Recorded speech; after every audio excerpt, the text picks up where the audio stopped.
दोस्त, आपके अपने परिवार एनसीएस एकेडमी यूट्यूब चैनल पर बहुत बहुत स्वागत करते हैं। मैं निशान दिनल आप सभी को बहुत बहुत स्वागत करते हैं एनसीएस एकेडमी यूट्यूब चैनल पर। आज हम केमिस्ट्री का पार्ट 2 लेकर आए हैं, जो शिखर सीरीज के जरिए हम लोग जो केमिस्ट्री को कर रहे हैं, ये रासायनिक अभिक्रियाएं एवं समीकरण, इसका आज क्लास नंबर 2 होगा। आप सभी से निवेदन है कि आप क्लास नंबर 1 नहीं देखे हैं तो सबसे पहले ये वीडियो देखने से पहले क्लास नंबर 1 को देख ले, इसके बाद इस वीडियो को देखें। तो चलिए इस क्लास को शुरुआत करते हैं। इसमें हम लोग अभी थ्योरी ही पढ़ रहे हैं, यानी चैप्टर 1 जो आपका है, इसमें क्लास 1 हम लोग पढ़ लिए, इसमें थ्योरी पढ़े थे, ये क्लास 2 होगा। तो चलिए इसको देखते हैं। हम लोग पढ़ लिए थे संतुलित रासायनिक समीकरण से आज पढ़ाना है। आज जो पढ़ना है संतुलित रासायनिक समीकरण, ये क्या होता है इसके बारे में आपको बताते हैं। तो चलिए सबसे पहले जानते हैं कि संतुलित रासायनिक समीकरण क्या है, उसके बारे में आप सभी को बताते हैं। तो देखिए मेरे भाई, यहाँ पर बहुत ही अच्छे से लिखा गया है कि संतुलित रासायनिक समीकरण क्या है। अगर आप अच्छे से देखिएगा यहाँ पर तो पढ़िए, बोला गया है कि जिस रासायनिक समीकरण में अभिकारकों तथा उत्पादों के, कोई बात नहीं कि अभिकारक क्या होता है, उत्पाद क्या होता है, उसके बारे में मैं आपको बताऊंगा तुरंत।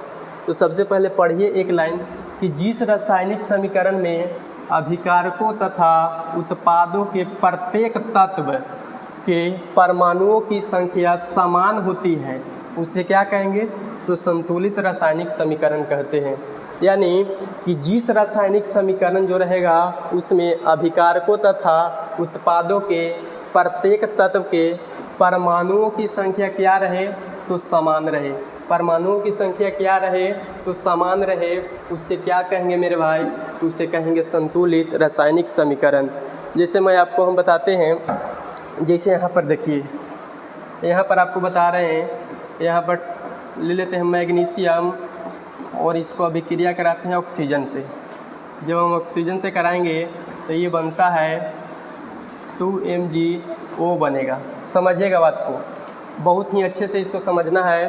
तो यहाँ पर बोल रहा है कि जिस रासायनिक समीकरण में अभिकारकों तथा उत्पादों के प्रत्येक तत्व के परमाणुओं की संख्या समान होगा, उसे क्या कहेंगे, तो संतुलित रासायनिक समीकरण कहेंगे। अगर परमाणु की संख्या समान नहीं रहा तो उसको संतुलित रासायनिक समीकरण नहीं कहेंगे। चलिए इसको परमाणु की संख्या क्या होता है तो इसको देखते हैं। जैसे यहाँ पर बात करेंगे हम लोग, तो यहाँ पर आप लोग देख सकते हैं, यहाँ पर देखिए मैग्नीशियम के आगे कितना लिखा गया है, 2 है। मैग्नीशियम के आगे कितना लिखा गया है, 2। यानी सबसे पहले तो आपको बताते हैं कि अभिकारक क्या होता है और उत्पाद क्या होता है। तो ये जो है इस पूरा क्या बोलेंगे, तो इसको पूरा क्या बोलेंगे, समीकरण। इसको क्या बोलेंगे, तो रासायनिक समीकरण बोला जाएगा। रासायनिक समीकरण बोलेंगे इसको क्या बोलेंगे मेरे भाई, तो इसको बोलेंगे रासायनिक समीकरण बोलेंगे। और देखना है यहाँ पर रासायनिक समीकरण बोलेंगे तो यहाँ पर देखिए मैग्नीशियम है और क्या है, ऑक्सीजन। जब दोनों मिला तो बन गया मैग्नीशियम ऑक्साइड। यहाँ पर आपको समझना है कि रासायनिक समीकरण में देखिए कि संतुलित करना है इसको, तो इसके पहले आगे क्या लगाए हम लोग, तो 2 लगाए हैं। यहाँ भी 2 लगाए, तो 2 और 2 इधर तो 4 हो गया, लेकिन इस तरह से नहीं गिनना है हम लोग को। देखना है सबसे पहले मैग्नीशियम को देखेंगे। देखिए इधर वाला को बोलते हैं हम लोग, क्या बोलेंगे, इधर वाला के बोलेंगे अभिकारक। जो इधर जो दिखाई दे रहा है तीर के इधर वाला के बोलते हैं अभिकारक। तीर के इधर वाला को क्या बोलेंगे, अभिकारक। और तीर के जो बाद बनता है इसको बोलते हैं उत्पाद। इसको क्या बोलेंगे, तो उत्पाद बोलेंगे। अब जो बोला गया है कि संतुलित रासायनिक समीकरण जो होता है, यानी उसको में अभिकारक और उत्पाद दोनों तरफ परमाणु की संख्या समान हो गया, तो उसको बोला जाएगा संतुलित रासायनिक समीकरण। अब हम लोग देखते हैं कि दोनों तरफ परमाणु की संख्या समान है या नहीं है, हम लोग देखते हैं। तो देखो यहाँ पर क्या है, 2Mg, और यहाँ पर इधर देखते हैं Mg के साथ है 2 लगा हुआ है, कोई बात नहीं, सही है। और उसके बाद आगे देखो यहाँ पर O2 है, लेकिन वहाँ पर क्या, ऑक्सीजन के 2 परमाणु है। यहाँ पर देखते हैं तो देखिए जो आगे लग जाता है वो दोनों के लिए रहता है, यानी मैग्नीशियम भी 2 गो है और ऑक्सीजन भी के गो है, तो 2 गो है, यानी दोनों तरफ लग रहा है कि बराबर है। फिर से एक बार देखते हैं, जैसे देखिए यहाँ पर मैग्नीशियम के गो है 2 गो, यहाँ पर भी मैग्नीशियम के गो है तो 2 गो, अब ऑक्सीजन को देखोगे तो ऑक्सीजन भी 2 दिखाई दे रहा है, यहाँ भी ऑक्सीजन के गो है तो 2 गो है, यानी इसको रासायनिक समीकरण बोला जाएगा। लेकिन कैसा रासायनिक समीकरण है? तो संतुलित रासायनिक समीकरण बोलेंगे इसको, क्योंकि अभिकारक तथा उत्पाद के दोनों तरफ जो है परमाणु की संख्या समान है। ये चलते इसको क्या बोलेंगे? तो रासायनिक समीकरण बोलेंगे। अभी भी नहीं समझ में आया तो फिर से हम लोग देखते हैं इसको अच्छे से। यहाँ पर बहुत ही अच्छे से बताया गया है। जैसे ये जो है अभिकारक के तरफ, अभिकारक जो है इसको इस साइड रखें और इस उत्पाद इस साइड रखें, इसको क्या बोलेंगे? तो उत्पाद बोलेंगे। और इसको क्या बोलते हैं? तो अभिकारक बोलते हैं। तीर के जो इधर वाला रहता है उसको अभिकारक बोलेंगे, और जो तीर के बाद जो बनता है उसको क्या बोलते हैं? तो उत्पाद बोलते हैं। या फिर इसको प्रतिफल भी बोल सकते हो। क्या बोलते हैं? तो प्रतिफल भी बोलते हैं, कोई दिक्कत नहीं है। उत्पाद भी बोल सकते हैं और प्रतिफल भी बोल सकते हैं। जैसे यहाँ पर देखेगा तो तराजू जो है दोनों तरफ बराबर है कि नहीं? लग रहा है कि सोना तौल रहे हैं, यानी कोई नीचे ऊपर दिखाई दे रहा है? नहीं दिखाई दे रहा है। इसका मतलब हुआ कि कुछ है तो दोनों तरफ बराबर है। दोनों तरफ क्या है? बराबर। तो यहाँ पर कुछ तौल नहीं रहे हैं। यहाँ पर जो हम लोग गिनेंगे वो परमाणु की संख्या गिनेंगे। अगर दोनों तरफ परमाणु की संख्या बराबर है तो रासायनिक समीकरण होगा, लेकिन कैसा? संतुलित वाला होगा। यानी एग्जाम में आता है, ऑब्जेक्टिव में भी पूछ देता है, नहीं तो फिर सब्जेक्टिव पूछेगा 2 नंबर के और बोलेगा कि निम्नलिखित रासायनिक समीकरण को संतुलित करो, यानी असंतुलित देगा और संतुलित करने के लिए पूछता है। तो यहाँ पर आप लोग देखेंगे, यहाँ पर मैग्नीशियम के परमाणु कितना है? 2। मैग्नीशियम के गो है? 2 गो। इधर देखो अच्छा से, मैग्नीशियम 2, इधर भी मैग्नीशियम के गो है? 2 गो। यहाँ ऑक्सीजन के गो दिखाई दे रहा है? 2 गो। क्या उधर भी 2 गो है? तो हाँ, जो आगे लगता है वो दोनों के लिए होता है। ऊपर हमने बताया जो आगे लगेगा वो दोनों के लिए, यानी दोनों तरफ क्या है? बराबर है। यानी अभिकारक और उत्पाद दोनों क्या हो गया? बराबर हो गया। तो इसको संतुलित रासायनिक समीकरण बोलेंगे। जैसे यहाँ पर देख भी सकते हैं, यानी Mg बराबर भी कितना आया? 2, और ऑक्सीजन भी कितना है? 2 है। यानी इसको क्या बोलेंगे? तो रासायनिक समीकरण बोलेंगे, लेकिन कैसा वाला? संतुलित रासायनिक समीकरण बोलेंगे। अगला है कि समीकरण संतुलित करना क्यों आवश्यक है? बात सही है। अभी हमने पढ़े कि संतुलित रासायनिक समीकरण, तो क्या जरूरी लग रहा था कि समीकरण को संतुलित ही करो? ऐसे भी छोड़ सकते थे ना। देखो समझते हैं क्यों जरूरी पड़ा।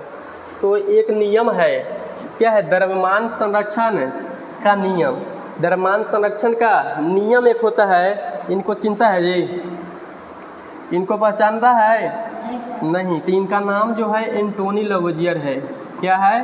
एंटोनी लवोजियर। एंटोनी लवोजियर।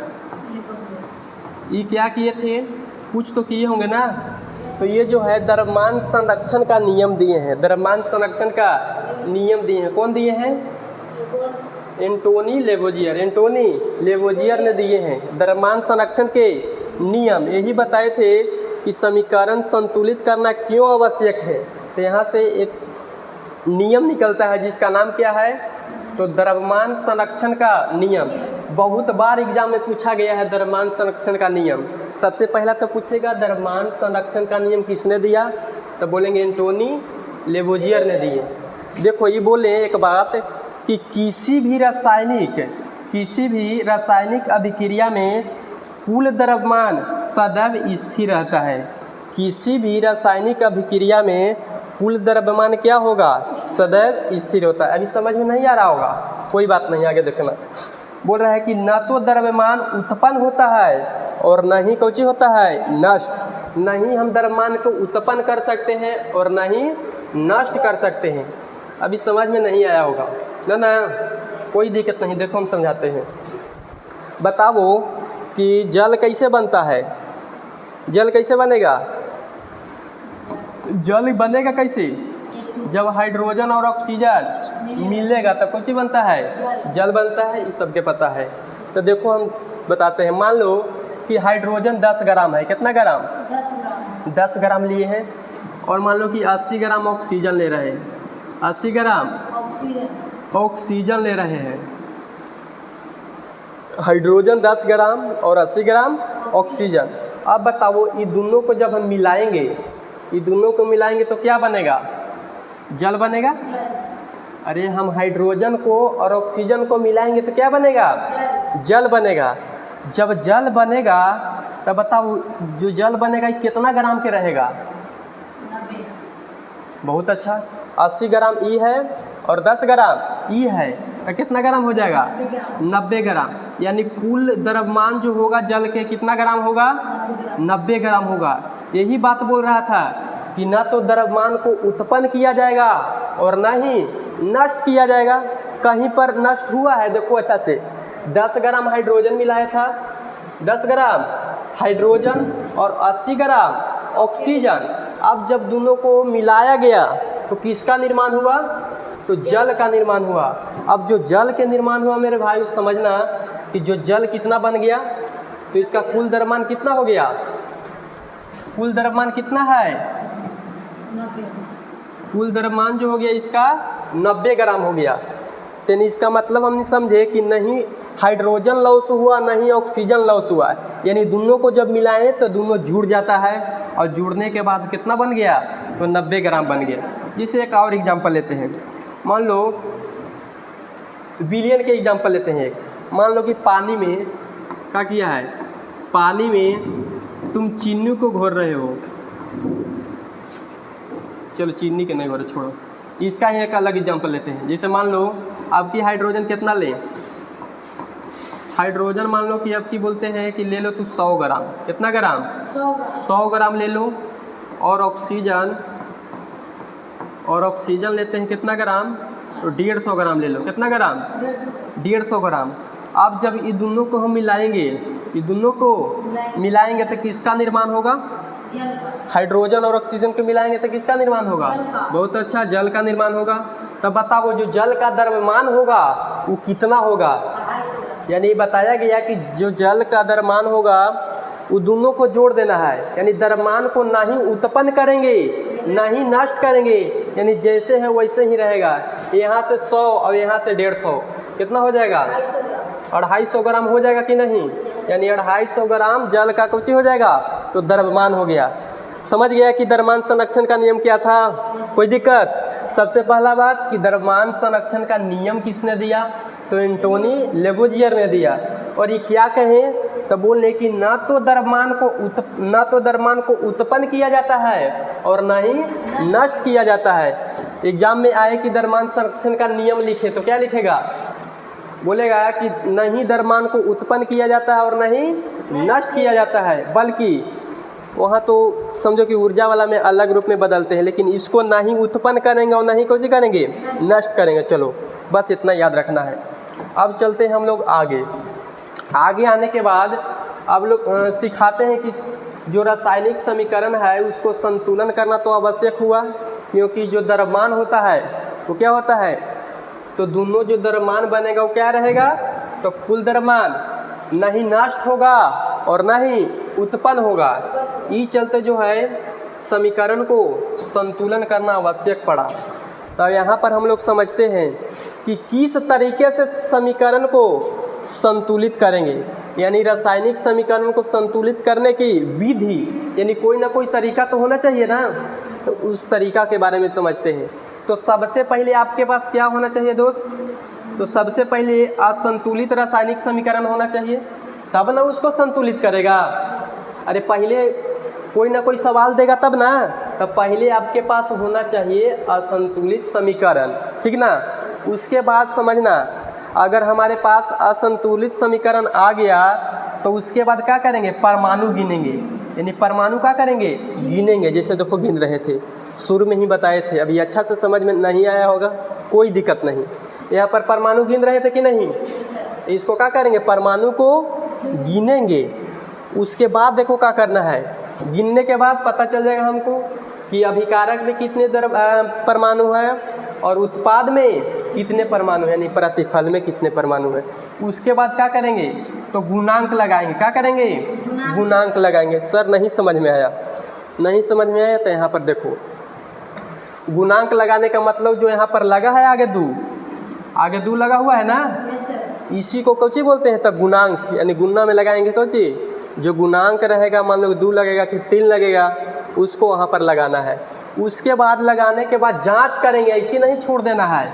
फिर उसके बाद जांच करेंगे कि क्या अभिकारक के जो परमाणु है और प्रतिफल के जो परमाणु है दोनों बराबर है कि नहीं, उसको क्या कर लेना है, तो जांच भी कर लेना। फिर से देखो क्या क्या करना है।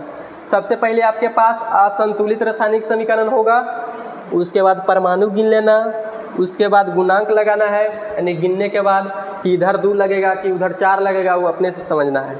उसके बाद क्या कर लेना है, जांच कर लेना है एक बार दोनों तरफ, यानी तीर के इस साइड भी और तीर के उस साइड भी।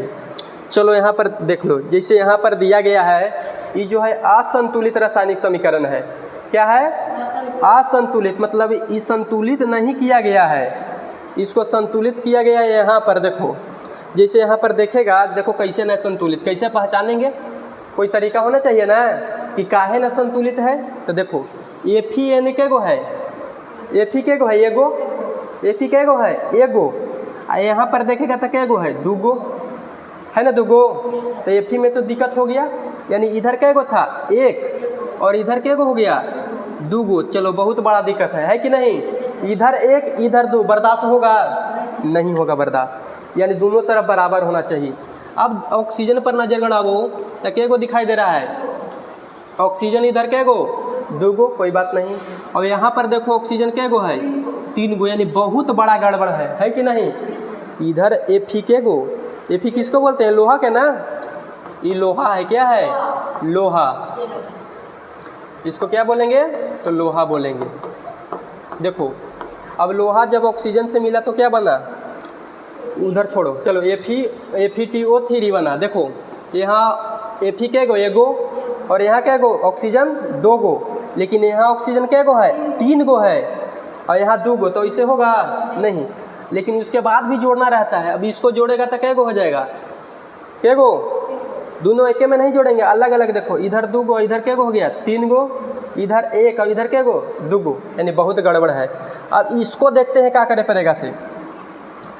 अब जब इसको गिने चलेंगे हम लोग, तो गिनो, इधर क्या गो है 4 गो, एफी क्या गो 4 गो, क्या उधर है 4, देखो तो बहुत कोई क्या लग रहा होगा कि नहीं 2 गो है, ये है, लेकिन ऐसा बात नहीं है। जो आगे लग जाता है, आगे कितना है 2, आगे कितना है, आगे जो लगेगा वो दोनों के लिए रहेगा, यानी दोनों के लिए नहीं, उसके बाद जितना रहे सबके लिए 2 है, यानी एफी के लिए भी 2, यानी लोहा के लिए भी 2 और ऑक्सीजन के लिए भी 2, समझा। तब बताओ एफी तो 2 गो यहाँ से और 2 गो लटकल है, देखो अच्छा से 2 गो तो एक आगे है और 2 गो लटकल भी है, तो 2 दूनी गुना कर लेते हैं, 2 दूनी कितना हो जाएगा 4, इधर भी क्या गो 4 गो है, इधर भी क्या गो है, तो 4 गो है, कोई दिक्कत समझ में आ रहा होगा।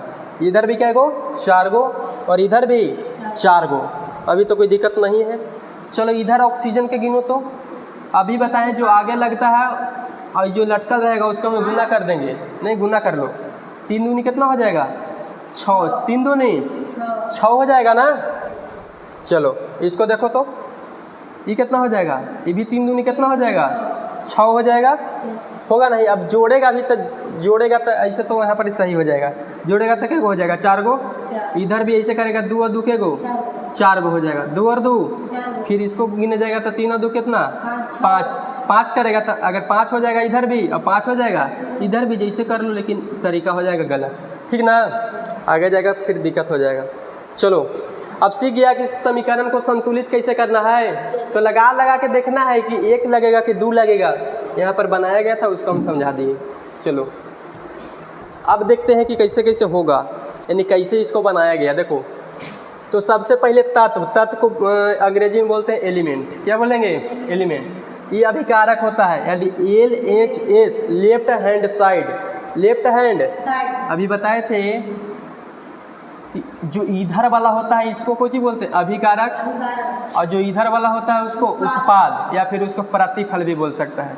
यानी प्रतिफल जो होता है हाथ के राइट साइड होगा, हाथ के राइट साइड होगा, और अभिकारक जो होगा कहाँ होगा लेफ्ट साइड होगा, समझ में आ रहा है। अभिकारक जो होगा लेफ्ट साइड और उत्पाद जो होगा राइट साइड, यही बताया गया है। तो देखो यहाँ पर कौन चीज़ है? लोहा। Fe क्या है? लोहा। पहला वाला में एक था कि नहीं? यस याद है कि नहीं? यस भूल गया होगा।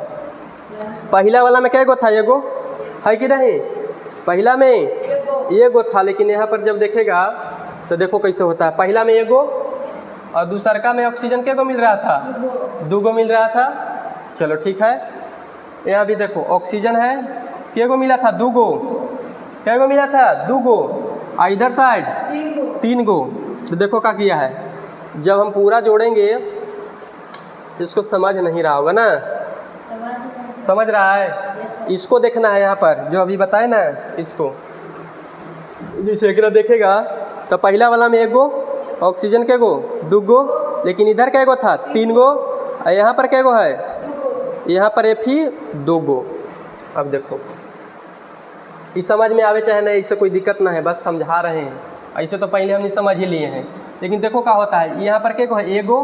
और यहाँ पर 2 गो। एक से एक काट दिया है। आई 2 गो। यहाँ पर क्या गो? 3 गो। यानी यहाँ पर पहले 2 मिला था, अब की में 3 मिला था। पहले 1 मिला था, फिर कुछ ही मिला 2। इसे देखो यहाँ पर फिर से जैसे ई तो मेन था, यानी ई संतुलित है कि असंतुलित है?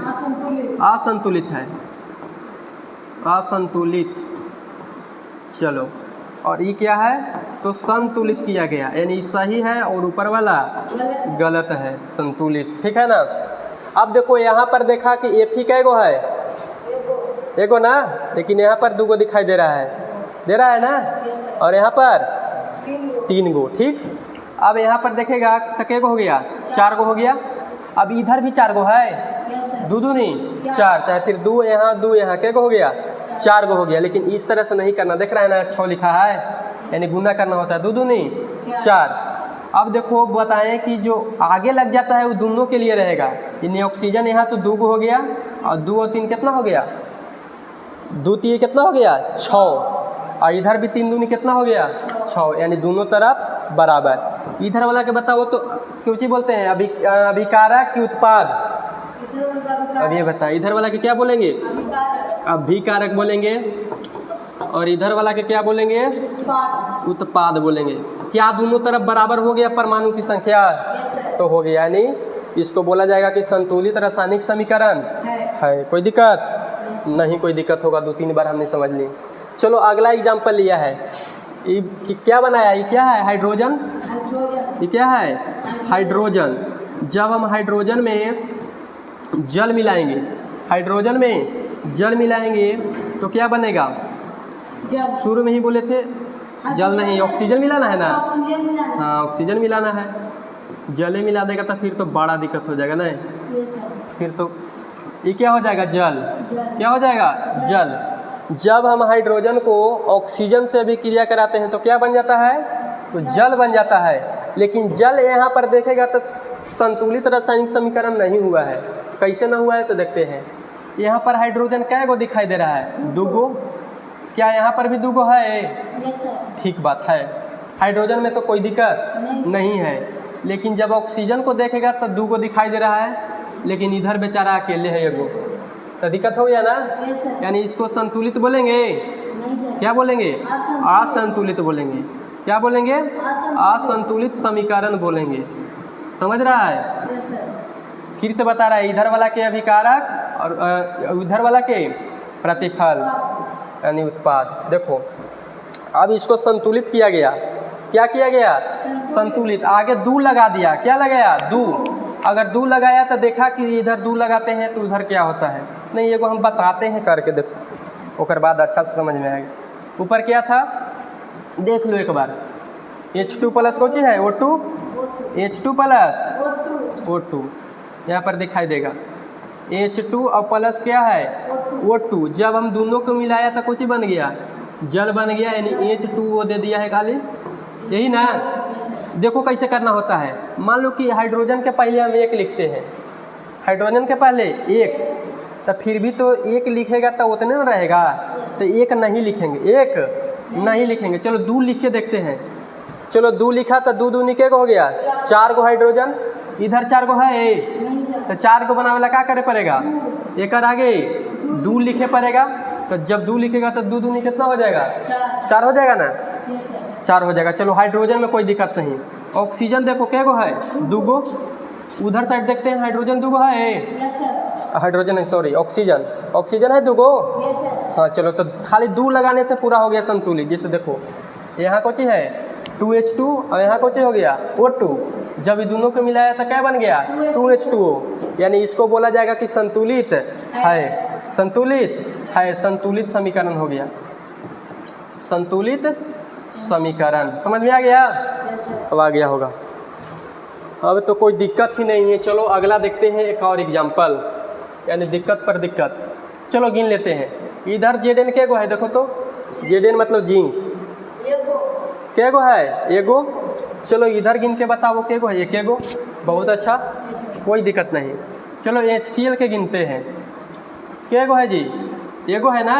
Yes sir. HCl अलग अलग गिनो, देखो हाइड्रोजन गिनो और कौन गिनो, Cl जोड़ो, हाइड्रोजन और क्लोरीन। देखो तो हाइड्रोजन एक H गो है, H क्या गो, एगो, और उधर क्या गो है, तो दिक्कत हो गया, यानी अब ये गलत हो गया। तो इसको देखो सुधार करो। Zn ठीक है, यहाँ पर क्या गो है, एगो, और यहाँ पर भी क्या गो, तो Zn को नहीं चेंज करो। Zn